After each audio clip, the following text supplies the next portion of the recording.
মহর্ষি ভূপেন্দ্রনাথ সান্যাল মহাশয় বলতেন, গুরুর কাছে শিষ্যের যোগ্যতা ধরা পড়িতে বিলম্ব হয় না, তবে শরণাগত প্রপন্ন শিষ্যকে গুরুরা ছাড়েন না, চেষ্টা দ্বারা তাকে যোগ্য করে নেন।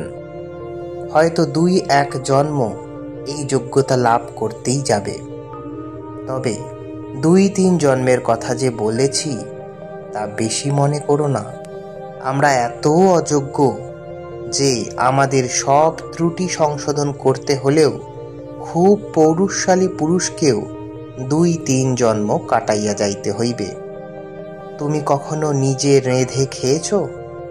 তাহলে একটা জিনিস অবশ্য লক্ষ্য করে থাকবে, আমরা যে ইন্ধন কাঠ দেখি সেগুলি এক রকমের নয়। কোনো ইন্ধন সহজেই ধরে, আবার সহজে নেবেও না। এগুলি উত্তম কাষ্ঠ। মানুষের মধ্যেও এই রূপ অধিকারী শ্রেষ্ঠ অধিকারী। আর এক প্রকারের ইন্ধন আছে, তাহারা ধরতে একটু বিলম্ব করে, কিন্তু একবার ধরলে বেশ জ্বলে, নিভতে জানে না। এগুলি মধ্যম শ্রেণীর। মানুষের মধ্যেও এই রূপ মধ্যম অধিকারী দেখা যায়। প্রারম্ভের মুখে তাহাদের একটু বেগ পাইতে হয়, কিন্তু একবার লাগিলে আর ছাড়ে না। তৃতীয় শ্রেণীর কাষ্ঠগুলি কীরকম জানো? ধরিয়ে দাও, বেশ ধরে গেল, একটু অমনোযোগ দাও, আবার তখনই নিভে যাবে। এই জন্য এই সব কাষ্ঠ জ্বালাইতে অনবরত ফুঁ পাড়িতে হয়, নচেত কিছুতেই কাজ হাসিল হয় না। এই বেশ ধরে উঠেছে, কিন্তু তবু নিশ্চিন্ত হবার জো নেই। একটু বাতাস দেওয়া বন্ধ করেছে কি আর নিভে যেতে আরম্ভ করেছে। এই রকম কাষ্ঠে রাঁধুনির বড় কষ্ট হয়। এই শ্রেণীর অধিকারীদের লইয়া গুরুদেরও বড় বিপদ।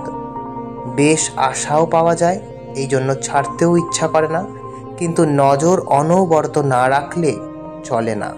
একটু অমনোযোগ দিলেই আর রক্ষা নাই, অমনি 10 হাত মাটির নিচে বসে পড়েছে দেখবে। তবে কি জানো, আগুনটা ধরতে পারে, এইটুকু এদের যোগ্যতা আছে।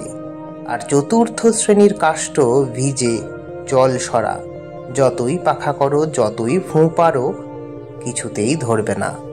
মানুষের মধ্যেও এই শ্রেণীর লোক আছে, 1000 ফুঁ পারলেও কিছু হবার নয়। এমনই ভিজে যে কিছুতেই আগুন ধরতে চায় না। তবে এইটুকু ফল হয় যে আগুনের সঙ্গে যোগ রাখলে কালক্রমে এর মধ্যে জলীয় অংশটা শুকিয়ে যেতে পারে। যাক, এককালে তো কিছু হবার ভরসা থাকে। আমার অবস্থা কতকটা এই চতুর্থ শ্রেণীর তা অবশ্যই বুঝতে পারছো।